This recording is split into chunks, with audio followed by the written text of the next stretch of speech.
Bonjour à tous, j'espère que vous allez bien. On se retrouve pour le brief du mercredi 14 avril 2021.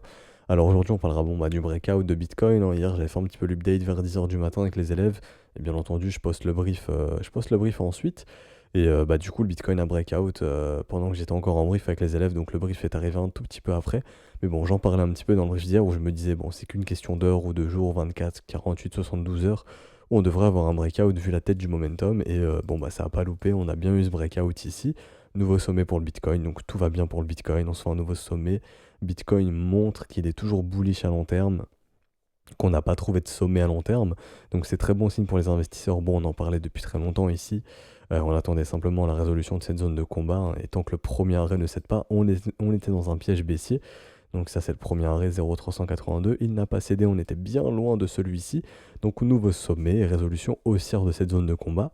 Les acheteurs ont gagné, donc tout va bien pour les acheteurs ici.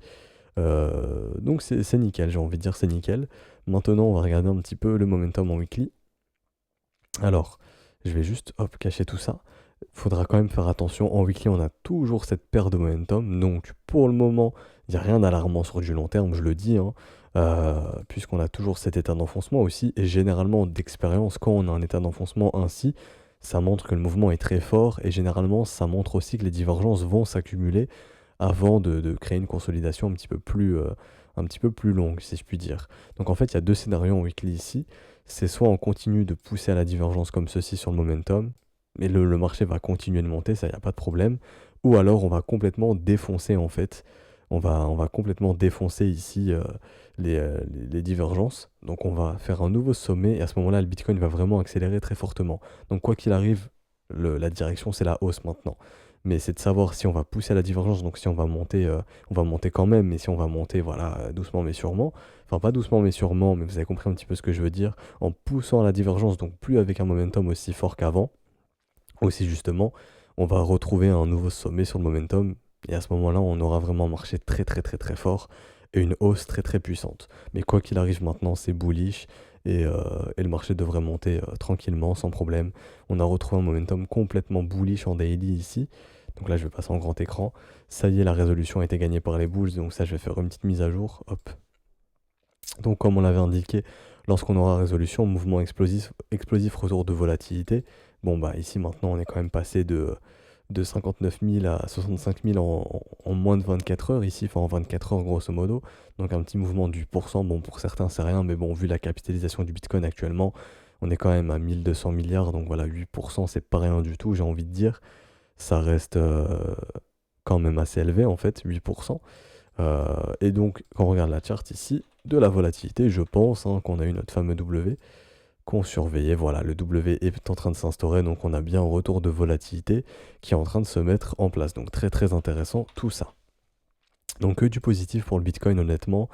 On est sur un asset qui est totalement bullish, un momentum qui a totalement été retrouvé par les bulls ici.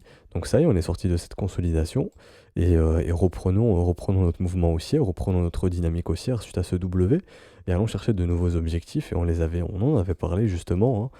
Les objectifs se trouvent entre les 69 000 et 73 000 dollars. Donc on devrait monter tranquillement, on devrait se diriger vers ces objectifs ici sans trop de soucis. Tranquillement, entre 69 et 73 500 dollars, je vais y arriver. Alors, à surveiller aussi William, qui est tout proche de connaître un état d'enfoncement. D'ailleurs, ici, énorme W sur les matrices. Ici, donc sur William, c'est très très très très positif. Ça montre que le momentum est de nouveau très fort. Donc tout va bien pour le Bitcoin. Et là, on retrouve un état de stupidité. Donc on peut créer un état d'enfoncement et le marché pourra créer un mouvement bien fort qui ne s'arrêtera pas. Donc honnêtement, ici, tout va bien. Et justement, d'un point de vue option, on avait vu qu'il y avait beaucoup d'intérêt sur le niveau des 80 000, donc pour fin avril. Donc, on va le noter ici pour les 80 000, donc pour le 30 avril. Je vais me poser au 30 avril ici, à 80 000, hop. Donc ça, je vais l'éditer. Coordonnées 80, le 30 avril. Et je vais mettre une petite couleur ici comme ça. Hop, je vais modifier la couleur aussi. Ici, texte 80K, enfin 80K, contrat, option, avec un gros intérêt donc. Hop, donc gros intérêt ouvert, donc open interest. Donc on peut se diriger vers ces 80 000 justement à horizon de fin avril parce que beaucoup justement ont misé de l'argent sur ce niveau des 80 000 et vont tout faire pour essayer de voir des prix s'approcher au plus proche de ces 80 000, voire supérieur à ces 80 000 pour générer de l'argent. Donc en fait, eux, ces mecs-là veulent voir un Bitcoin expirer égal ou au-dessus des 80 000 pour fin avril. Donc en gros, on a 2 semaines pour se retrouver à 80 000, ce qui ferait une hausse de, ici, de 25%. Bon, est-ce que c'est irréaliste? Pour ma part, non, je pense pas que c'est irréaliste. Compliqué, mais réalisable. On verra bien ce qu'il en est d'ici justement le 30 avril. Donc, wait and see ici, j'ai envie de dire. Et pour l'instant, bah, on peut s'y diriger tranquillement, honnêtement. On peut y aller tranquillement. Je dis pas qu'on va y aller à tout prix. Mais je dis que ça reste une target quand même réaliste ici, les 80 000 pour Bitcoin fin avril. Il y a beaucoup d'argent en jeu, on verra si on y va. En tout cas, d'un point de vue volatilité et dynamique interne, c'est probable puisque les bulls ont récupéré le momentum. Donc ça y est, on est prêt à regagner de la valeur. Et donc, bah, repumper comme ça en fait. À retrouver de belles bougies vertes, tout simplement. Alors maintenant, sur du court terme, on va regarder rapidement. Pour moi, le momentum est toujours bullish en 1 heure, il n'y a pas de problème. Donc sur du court terme, momentum bullish. En 4 heures, momentum aussi. On pourrait retrouver un momentum bull ici en 4 heures. C'est pas encore confirmé à 200%. Euh, bon, on a quand même retrouvé un momentum sympa, mais idéalement, il faudrait venir casser ici pour retrouver un momentum très très très très sympa en 4 heures et avoir une accélération de la hausse. Donc on est proche quand même d'avoir ce momentum très intéressant, il faudra surveiller ça. Mais le momentum ici n'a rien d'inquiétant sur du court terme, tout va bien ici. Et donc, on a du coup, comment dirais-je, Ethereum à vérifier, mais d'abord on va checker les spreads. Alors les spreads sont très positifs, on a fait un nouveau sommet sur les spreads, c'est très très bon signe. La demande est bien présente, donc honnêtement tout va bien ici. Pareil sur Ethereum, on a une demande croissante et présente, donc tout va bien. Et sur XRP, on a clairement une demande qui explose, donc tout va bien pour XRP. C'est pour ça qu'on voit XRP poursuivre sa continuation haussière, puisqu'on a vraiment des spreads qui sont très encourageants, donc une demande qui est là et qui est présente, et une bonne demande. Donc honnêtement, ici, tout va bien pour XRP d'un point de vue spreads. Alors, ici justement, sur donc Rep, on verra ça après. Je ferai une update de Rep, j'ai oublié de le préciser, et Dana juste après. Ici, on a donc Ethereum qui, lui, a bien breakout aussi, ce beau W qui nous amène sur des mouvements de continuation. On se dirige vers la zone qu'on avait identifiée entre 2005 et 2800 $, donc ça, on devrait y aller tranquillement d'ici les prochains jours, je pense. Et d'un point de vue momentum, c'est très bon signe. On avait justement une perte de momentum, donc consolidation. C'est bon, le momentum a été récupéré par les bulls ici. Juste ici, donc depuis quelques heures maintenant, ça fait depuis 4, 8, 12, 16, si je dis pas de bêtises, oui, depuis 16 heures maintenant que c'est bon. Donc grosso modo depuis hier soir. Et c'est tout bon pour Ethereum qui retrouve un momentum très fort ici, que ce soit en 4 heures, en daily, en 1 heure, je pense que c'est pareil, on va checker. Donc oui, en 1 heure, un momentum très fort, on a une légère perte de momentum ici, mais c'est pas encore confirmé, donc il n'y a pas de quoi s'inquiéter. Donc tout va bien pour Ethereum, mais en daily, je regarde pareil. Momentum toujours très fort en daily, donc il n'y a pas à s'inquiéter ici. Tout va bien pour Ethereum, et laissons-le poursuivre, et honnêtement, pour moi, Ethereum, on a toujours notre objectif vers les 3200 $ au minimum, donc à surveiller, et d'un point de vue option, c'est là où ça change un petit peu. On va checker sur Ether d'un point de vue option pour fin avril, où sont les gros niveaux d'intérêt. Au niveau des 2880, donc pour moi honnêtement c'est très réaliste d'avoir un Ether fin avril à 2880. Et sinon fin juin, comme on avait vu, Bitcoin c'était autour des 100 000 pour fin juin et Ethereum autour des 4480 $. Bon, on verra si on y est, mais c'est réaliste. Ça veut pas dire qu'on va y aller à 100%, mais bon, c'est des objectifs qu'on pourrait atteindre éventuellement d'ici 2 mois, un peu plus de 2 mois et demi ici pour Ethereum et pour Bitcoin 100 000 $ dans 2 mois et demi. On verra si tout ça c'est réaliste ou si c'était pas réaliste. Je me suis trompé de section ici. Alors, donc pour Ethereum, l'update est fini. J'ai pas d'autre chose à dire honnêtement. C'est bullish, honnêtement, c'est bullish. On a cité les objectifs. Alors, XRP ici, on est venu chercher la target de notre mouvement de continuation. Bon, maintenant, je pense qu'on peut enfin dire que le premier arrêt a cédé ici. On a bien eu la cassure du premier arrêt, je pense, hein. Je vais retirer le mouvement de continuation ici. Ouais, le premier arrêt a bien cédé. Ici, on a un beau breakout. Donc, on devrait se diriger vers les 2 dollars gros chiffre rond ici. On est tout proche, on devrait y aller. Et donc, le prochain objectif pardon, c'est le ratio doré. Donc, 2,10 $ à venir chercher. Et cette zone de rechargement de short, et à ce moment-là, on pourrait commencer à avoir un petit peu de consolidation au sein de cette zone de rechargement de short, de voir un petit peu les prix ralentir. C'est un petit peu une zone de profit pour les investisseurs ici, hein. Pas une zone de profit où ils vont tout clôturer, mais potentiellement sécuriser les positions, faire un petit peu de money management tout simplement.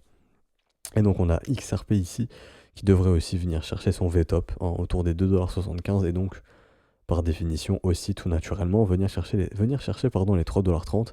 Et pour moi maintenant, vu que le premier arrêt a cédé, l'objectif d'XRP c'est de s'offrir un nouveau sommet hein, très probablement et de venir chercher je pense proche des 5 $ gros chiffre rond, donc entre les 5,30 $ et les 6,52 $ dans un premier temps.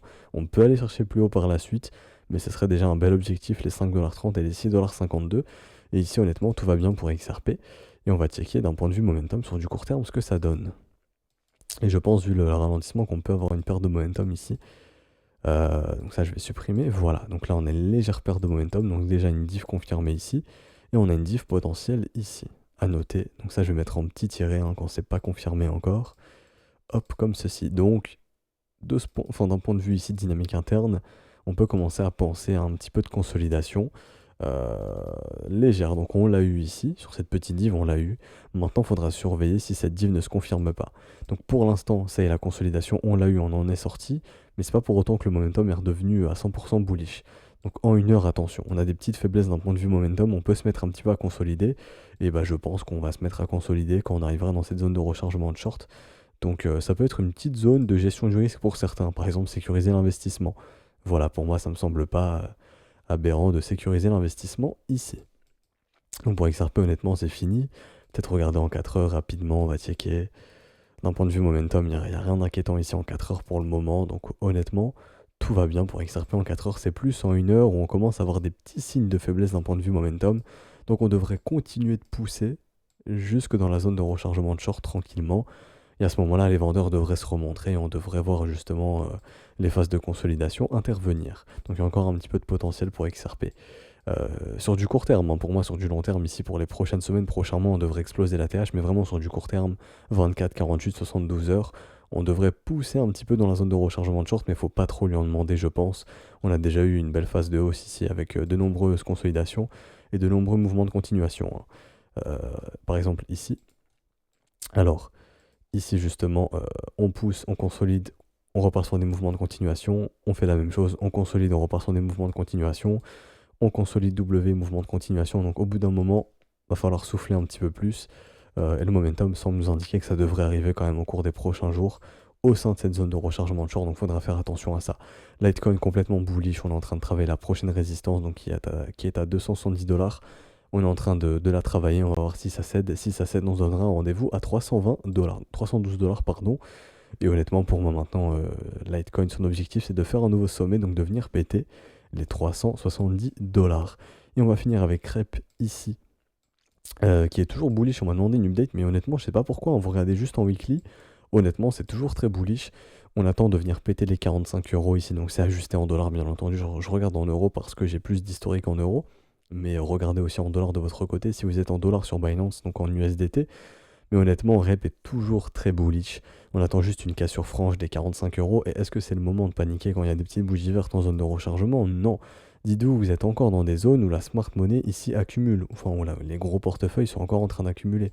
Et quand on regarde sur Glassnode, par exemple, ici je vais aller sur Rep, je vais venir chercher les 1% des plus riches. Est-ce qu'ils sont en train de vendre? Non, ils achètent même encore.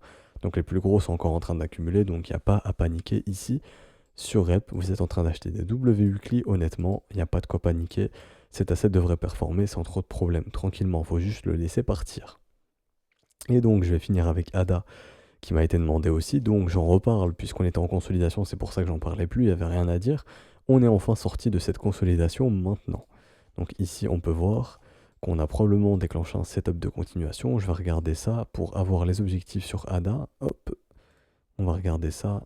Est-ce que ça a été déclenché ou non? Ok, donc déjà d'un point de vue localisation, c'est ok. Donc ici, je viens, hop, reporter ici. Je prends le bottom ici. On vient ajuster d'un point de vue gestion du risque pour avoir un petit peu nos niveaux. Donc c'est ici, hop, comme ça. Alors ici on a bien un creux, hop, un creux, deux creux, trois creux, la structure qui est juste ici. Donc il y a soit celle-ci ou celle-ci. Personnellement je prendrais plus celle-ci honnêtement, puisqu'elle est plus proche des 0,25. Et donc le billet est bullish, il n'y a aucun problème, donc le trade a été déclenché, et ça pourrait nous ramener sur les 2,40 $. Donc le trade est ici, hop, le stop se met sous le creux initial. On a un risk reward de 2,89, c'est excellent. Et donc on a une target à 2,40 $. Donc on devrait se diriger tranquillement vers ces 2,40 $. Et sur du court terme, on devrait se diriger ici vers les 1,80 $ et 2 $. Donc le gros chiffre rond psychologique des 2 $. Et sinon, quand je prends une chart avec plus d'historique ici, hop, comme ceci. Donc d'ailleurs ADA qui a bien maintenu son premier arrêt, hein. Ça je retire. Donc ADA qui a bien tenu son premier arrêt, donc signe d'un mouvement tendanciel qui est toujours haussier. Donc l'objectif des bulls, faire un nouveau sommet. Et donc en prenant le sommet d'ADA qui avait été trouvé en janvier 2018, on a un sommet, enfin on a des objectifs entre 2,26 $ et donc 2,80 $. Donc ici on a beaucoup de confluence vers ce niveau des 2,30 $, 2,40 $, donc entre 2 et 3 $. Donc ADA devrait se diriger assez rapidement vers ces 2-3 $ tranquillement. Donc c'est très très positif pour ADA et on est en train de sortir de cette consolidation. Et honnêtement, tout va bien pour ADA ici, d'un point de vue dynamique interne aussi. Donc honnêtement, pour les traders de continuation, vous avez un setup à prendre, on l'a vu juste avant ici. Je voulais passer en daily, pas en 3 jours. Donc voilà, ça a été déclenché à 1,47 $ ou 1,34 $, ça dépend un petit peu de la structure que vous voulez prendre. Et vous avez un objectif à 2,40 $. Donc affaire à suivre pour ce setup de continuation, mais tout va bien ici pour ADA. Donc on va s'arrêter ici pour aujourd'hui, j'espère que ça vous aura plu. Si c'est le cas, n'hésitez pas à laisser un petit pouce bleu, à vous abonner si ce n'est pas déjà fait. Si vous souhaitez rejoindre l'école, tout est disponible en description et en commentaire. Tout est expliqué dans le bienvenu, c'est vrai que j'arrête d'en parler de ça. Mais tout est expliqué juste ici pour les modalités crypto. Vous pouvez entrer quand vous le souhaitez, ça change rien que vous entrez le 1er du mois ou le 14 avril par exemple en crypto-monnaie avec les modalités crypto. Vous entrez le 14 avril pour un mois, vous avez accès jusqu'au 14 mai bien entendu. Donc ça change rien. En modalité crypto, c'est plus intéressant à ce stade du mois d'entrer via les modalités crypto. Si vous avez une quelconque question, n'hésitez pas à m'envoyer un petit message à un des professeurs ici, on vous répondra. Ou en commentaire sur YouTube, j'y répondrai, il n'y a aucun problème. Je vous souhaite une excellente journée, on se retrouvera donc demain, jeudi. Ciao ciao.